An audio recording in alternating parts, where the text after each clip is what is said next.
Hola y bienvenidos a la nueva inmersión en el fascinante mundo del conocimiento. Estoy encantada de estar aquí. Hoy nos adentramos en un tema Ajá. que a menudo se malinterpreta, Cierto. la esquizofrenia. Interesante tema. Nuestro objetivo es destilar la información clave del artículo de Wikipedia De acuerdo. para ofrecer una Ya. visión clara y concisa de este complejo trastorno, Me parece perfecto. desde su historia Ajá.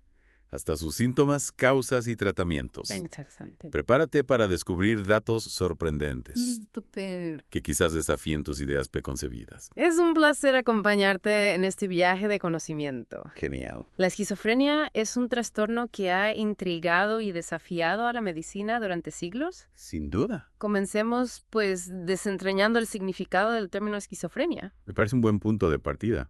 ¿Verdad? Muchas veces al escuchar esquizofrenia, la gente piensa en personalidad múltiple, Sí, pero el artículo de Wikipedia deja claro que no es lo mismo, ¿verdad? efectivamente. ¿Nos podrías explicar un poco más sobre esto? El origen etimológico del término, Ajá. escisión de los procesos psíquicos, nos aleja de esa idea errónea.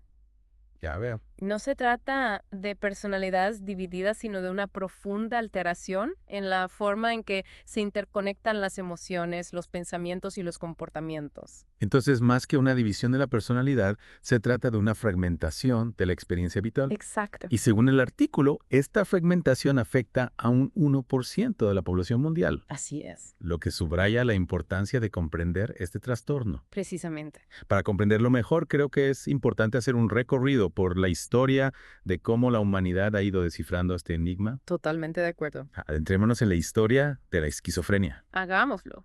¿Cómo se concebía este trastorno en sus inicios? Curiosamente, la esquizofrenia no siempre se reconoció como una enfermedad distinta. Entiendo. El término inicial que se utilizaba era demencia precoz, una denominación que, como podemos apreciar, resultaba bastante engañosa. Engañosa porque asociaba la esquizofrenia a una demencia de inicio temprano, algo que no se ajusta a la realidad del trastorno.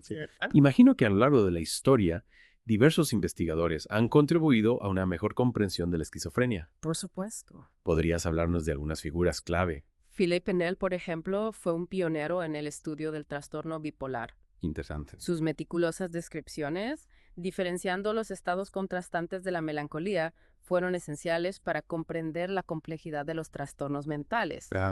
Después, Benedict Morel acuñó el término demencia precoce, Ajá. marcando un hito en la evolución del entendimiento de la esquizofrenia. Y no podemos olvidar a Emil Kraepelin, ¿verdad? Ciertamente. ¿Qué aportó él? Su distinción fundamental entre demencia precoces y los trastornos del estado de ánimo fue esencial para el desarrollo del conocimiento actual sobre la esquizofrenia. Y finalmente el artículo menciona a Eugen Bleuler, Sí. quien no solo nos dio el término esquizofrenia, Sino que también puso el foco en el síntoma central del trastorno, el deterioro cognitivo. Efectivamente. Y este recorrido histórico nos lleva ahora a explorar los síntomas de la esquizofrenia, Interesante. que como veremos se han clasificado de diversas formas a lo largo del tiempo. Es un tema complejo. El artículo menciona dos grandes grupos de síntomas, Ajá. los positivos y los negativos.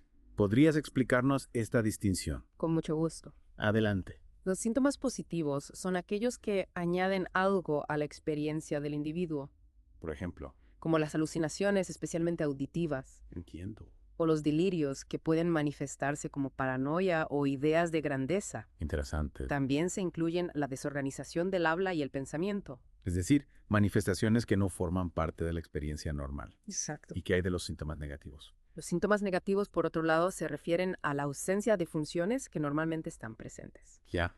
Aquí encontramos la anedonia o incapacidad para experimentar placer, la apatía, la alogia, que se traduce en una pobreza del habla, Entiendo. y el embotamiento afectivo con una expresión emocional disminuida. Un contraste fascinante entre la presencia de lo inusual y la ausencia de lo habitual. Cierto. El artículo también señala que los síntomas negativos suelen ser más debilitantes y menos receptivos al tratamiento que los positivos. Es una observación importante. ¿Qué implicaciones tiene esto para las personas que padecen esquizofrenia? Es una cuestión crucial. Sin duda. La presencia de síntomas negativos puede afectar gravemente la calidad de vida de la persona, Ya veo.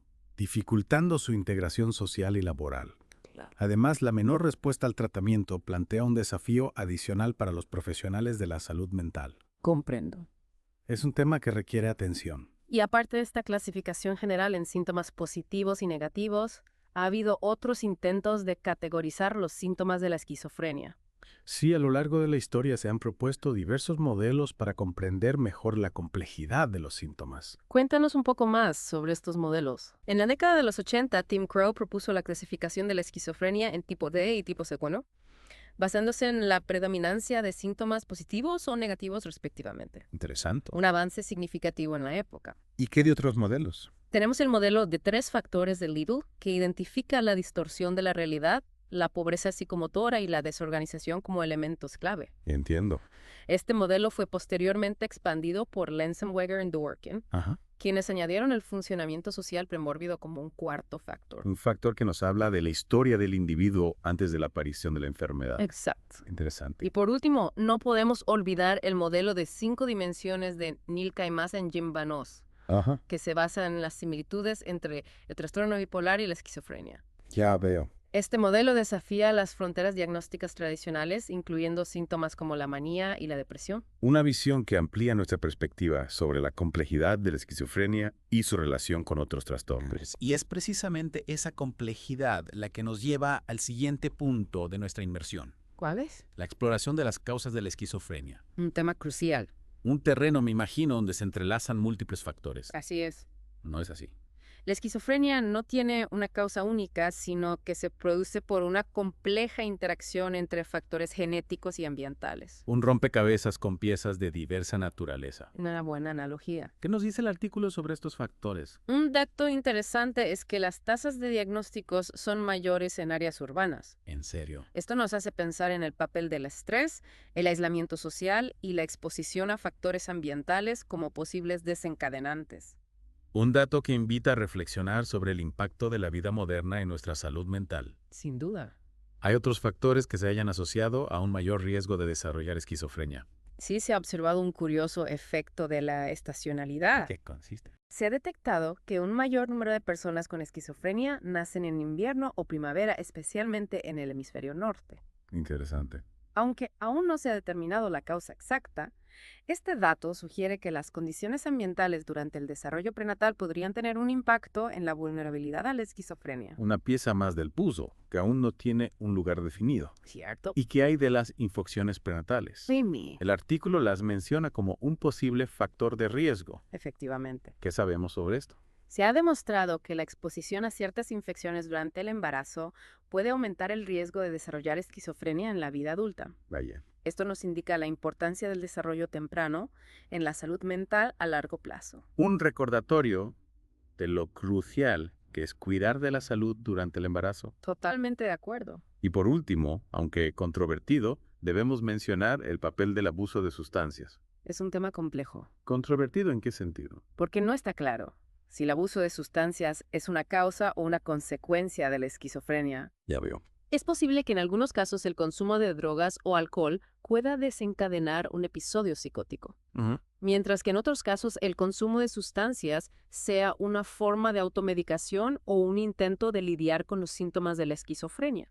Una relación compleja que requiere de mayor investigación para ser comprendida en toda su dimensión. Exactamente. Y hablando de complejidad, nuestro siguiente paso nos adentra en el funcionamiento del cerebro, Interesante. buscando pistas sobre los mecanismos biológicos que subyacen a la esquizofrenia. Me parece una buena idea. Un viaje al interior de la mente para intentar comprender cómo se produce este trastorno a nivel cerebral. Sin duda. Me parece fascinante. ¿Por dónde empezamos? Comencemos con una de las primeras teorías que surgió para explicar la esquizofrenia, la hipótesis de la dopamina. ¿Qué nos dice esta hipótesis? La hipótesis de la dopamina postula que un exceso de dopamina en ciertas áreas del cerebro podría ser responsable de los síntomas de la esquizofrenia. Esta teoría se basa en la observación de que los medicamentos antipsicóticos que bloquean los receptores de dopamina son efectivos para reducir los síntomas psicóticos. Si los medicamentos que bloquean la dopamina funcionan, parece lógico pensar que la esquizofrenia podría deberse a un exceso de la misma. Es así de simple. Si bien la hipótesis de la dopamina fue un punto de partida importante, la realidad es que el funcionamiento del cerebro es mucho más complejo. Entiendo. Estudios posteriores han demostrado que otros neurotransmisores como la serotonina también juegan un papel fundamental en la esquizofrenia. Entonces la hipótesis de la dopamina se ha descartado por completo. No se ha descartado, pero se ha matizado. Ya veo. La dopamina sigue siendo un actor importante en la esquizofrenia, pero no es el único. ¿Y en qué se centra la investigación actual? La investigación actual se centra en comprender la interacción entre diferentes neurotransmisores y cómo esta interacción puede dar lugar a los síntomas de la esquizofrenia. Es decir, que la investigación ha ido ampliando el foco, incluyendo otros actores en este drama cerebral. Exacto. ¿Qué nos puede decir la hipótesis de la serotonina sobre la esquizofrenia? La hipótesis de la serotonina sugiere que un desequilibrio en la serotonina o alteraciones en sus receptores podrían contribuir a los síntomas de la esquizofrenia. Entiendo. Esta hipótesis se ve respaldada por la eficacia de los antipsicóticos atípicos que actúan tanto sobre los receptores de dopamina como de serotonina. Ya veo, entonces no se trata solo de un exceso o déficit de un neurotransmisor en particular, No. sino de una compleja interacción entre diferentes sustancias químicas en el cerebro. Así es. El artículo también menciona la hipótesis del glutamato. ¿Cierto? ¿Qué papel se le atribuye al glutamato en la esquizofrenia? La hipótesis del glutamato plantea que una disfunción en los receptores de glutamato, particularmente los del tipo NMDA, podría estar implicada en la esquizofrenia. Interesante. Esta teoría se basa en la observación de que sustancias como la ketamina y la fenciclidina PCP, que bloquean los receptores en NMDA, pueden provocar síntomas similares a los de la esquizofrenia en personas sanas. Es decir, que al interferir con la actividad del glutamato, se pueden replicar algunos de los síntomas del trastorno. Correcto. ¿Qué nos dice esto sobre la complejidad de la esquizofrenia? Nos dice que no existe una única causa, sino una compleja red de factores que interactúan entre sí para dar lugar a la esquizofrenia. Y estas hipótesis que nos hablan de la química cerebral se complementan con los hallazgos de las neuroimágenes, ¿verdad? Efectivamente. ¿Qué nos revelan las neuroimágenes sobre el cerebro de las personas con esquizofrenia? Las neuroimágenes han permitido observar cambios estructurales en ciertas áreas del cerebro, Como ejemplo. como los lóbulos frontales, el hipocampo y los lóbulos temporales. Estas regiones están involucradas en funciones cognitivas como la planificación, la memoria y el procesamiento de las emociones que se ven afectadas en la esquizofrenia. Es decir, que la esquizofrenia no solo altera la química del cerebro, sino también su estructura. Correcto. ¿Qué implicaciones tiene esto para la comprensión del trastorno? Estos hallazgos sugieren que la esquizofrenia no es simplemente un problema de desequilibrio químico, sino que también implica alteraciones en la estructura y la función del cerebro. Y además de los cambios en la materia gris, se han observado otras alteraciones en el cerebro de las personas con esquizofrenia. Sí, también se han observado anomalías en la materia blanca, que es la responsable de la comunicación entre diferentes áreas del cerebro. ¿Y esto qué implicaciones tiene? Estas alteraciones en la materia blanca sugieren que podría haber una desconexión entre diferentes regiones del cerebro. Entiendo. Lo que podría explicar la dificultad que tienen las personas con esquizofrenia para integrar pensamientos, emociones y percepciones. Un dato que nos ayuda a comprender mejor la complejidad de este trastorno. Ciertamente. Y hablando de complejidad, ¿qué nos dice la investigación sobre el tratamiento y el manejo de la esquizofrenia? Un punto crucial en este recorrido es la importancia de la intervención temprana y el tratamiento continuo. Explícanos un poco más sobre esto. Cuanto antes se diagnostique y se inicie el tratamiento mejor, será el pronóstico para la persona con esquizofrenia. Es decir, que la rapidez en la atención es vital. Exacto. ¿Y qué opciones de tratamiento existen? Dentro de las opciones de tratamiento, los medicamentos antipsicóticos son la piedra angular. ¿Cómo actúan estos medicamentos? Principalmente bloqueando los receptores de dopamina en el cerebro, lo que ayuda a controlar los síntomas psicóticos como las alucinaciones y los delirios. Y existen diferentes tipos de antipsicóticos. Sí, se dividen en dos categorías principales, los antipsicóticos típicos y los antipsicóticos atípicos. ¿Con qué se diferencian? Los antipsicóticos típicos como el haloperidol y la clorpromacina fueron los primeros en desarrollarse y son efectivos para controlar los síntomas positivos, pero tienen un mayor riesgo de efectos secundarios extrapiramidales. ¿Qué son los efectos secundarios extrapiramidales? Son efectos secundarios que afectan al sistema motor, provocando movimientos involuntarios, rigidez muscular y temblores. Ya veo. Afortunadamente, los antipsicóticos atípicos, como la clozapina, la olanzapina y la risperidona, tienen un perfil de efectos secundarios más favorable y también pueden ser efectivos para algunos síntomas negativos. Un avance importante en el tratamiento de la esquizofrenia, sin duda. Sin duda. Pero además de la medicación, la rehabilitación psicosocial es fundamental. Totalmente de acuerdo. ¿En qué consiste la rehabilitación psicosocial? Engloba diversas intervenciones que no se basan en medicamentos, como el entrenamiento en habilidades sociales, psicosociales, la orientación vocacional y el apoyo para el desarrollo de habilidades para la vida diaria. Es decir, que se trata de ayudar a la persona con esquizofrenia a integrarse en la sociedad y a vivir una vida lo más plena posible. Exactamente. ¿Y qué beneficios tiene? La rehabilitación psicosocial empodera a los pacientes para que puedan vivir de forma independiente, reducir las recaídas y mejorar su calidad de vida. Una parte esencial del tratamiento que va más allá de controlar los síntomas. Por supuesto. Y no podemos olvidar otras terapias, ¿Cierto? como la psicoterapia individual, la terapia familiar. Ajá. En algunos casos, la terapia electroconvulsiva, aunque esta última es más controvertida. Correcto. Un abanico de opciones que se adaptan a las necesidades individuales de cada paciente. Sin duda. Y hablando de la vida diaria, ¿qué sabemos sobre el impacto social de la esquizofrenia? La esquizofrenia, como ya hemos visto, afecta profundamente a la persona en todas las áreas de su vida. Entiendo. El estigma social, la discriminación y la falta de comprensión pueden ser barreras importantes para la integración social y laboral de las personas con esquizofrenia. Un desafío que requiere de un cambio en la percepción social de este trastorno. Por supuesto. ¿Cómo podemos abordar este desafío? Es fundamental promover la inclusión y el respeto hacia las personas con esquizofrenia, reconociendo sus capacidades y su derecho a una vida digna. Un mensaje que debe resonar con fuerza en nuestra sociedad. Totalmente de acuerdo. Y para terminar esta parte de nuestra inmersión, me gustaría destacar que la esquizofrenia no es una sentencia de por vida. Es una observación importante. Si bien es un trastorno complejo y crónico, con el tratamiento adecuado y el apoyo necesario, muchas personas con esquizofrenia pueden vivir vidas plenas y significativas. Cierto.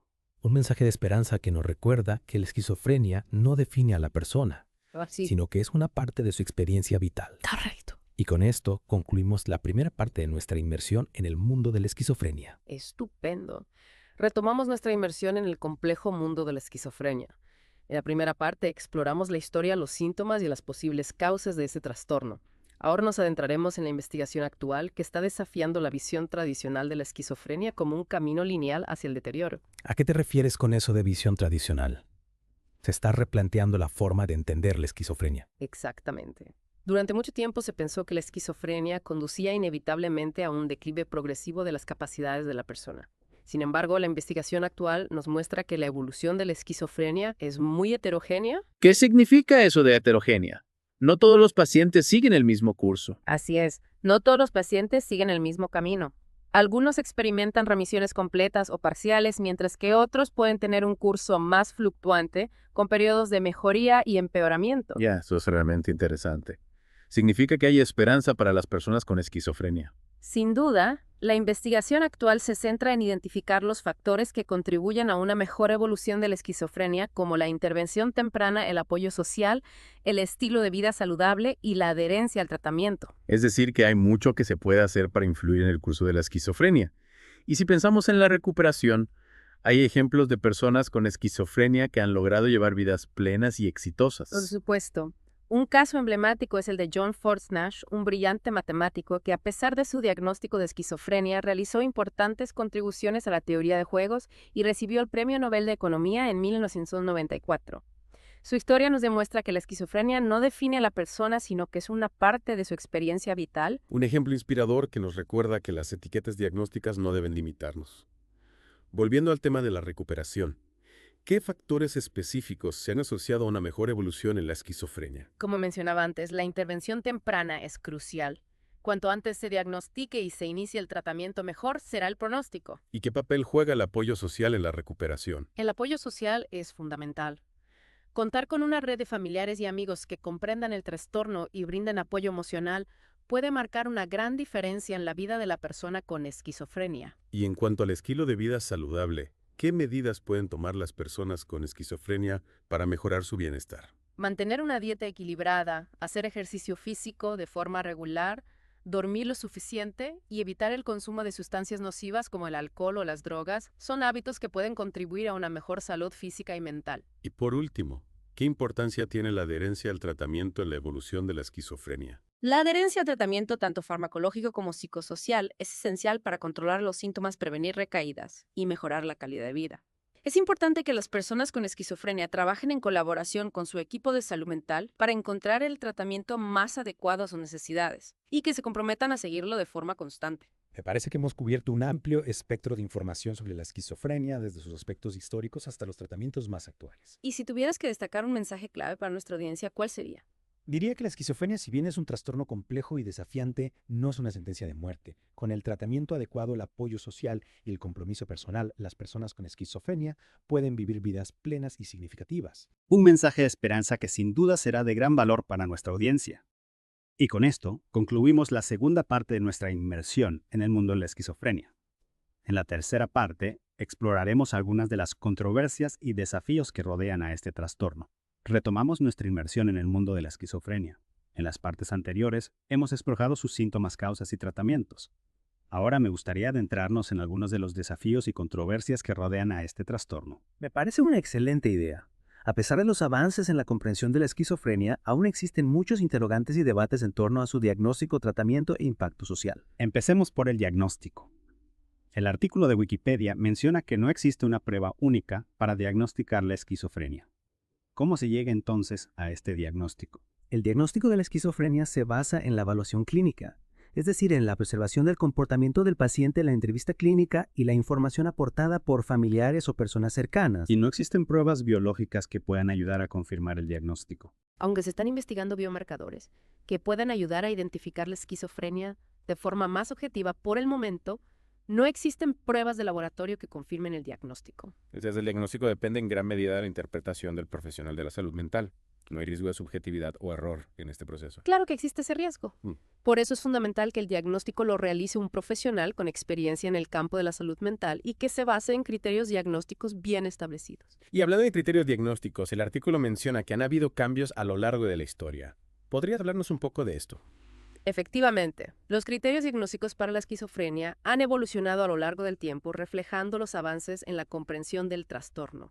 Por ejemplo, los criterios actuales ponen mayor énfasis en la funcionalidad del individuo, es decir, en cómo la esquizofrenia afecta su capacidad para desenvolverse en la vida diaria. Es interesante ver cómo el diagnóstico de la esquizofrenia no es algo estático, sino que se adapta a medida que avanza nuestro conocimiento. Y pasando al tema del tratamiento, una de las controversias que menciona el artículo es el uso de la terapia electroconvulsiva. ¿Qué puedes decirnos sobre esta terapia? La terapia electroconvulsiva o TEC es un tratamiento que consiste en la aplicación de una corriente eléctrica al cerebro para provocar una convulsión controlada. Se ha utilizado en casos de esquizofrenia severa que no responden a otros tratamientos, pero su uso está rodeado de controversia debido a sus posibles efectos secundarios. ¿Qué? ¿Cuáles son esos posibles efectos secundarios? Los efectos secundarios más comunes de la TEC son la confusión, la pérdida de memoria y las cefaleas.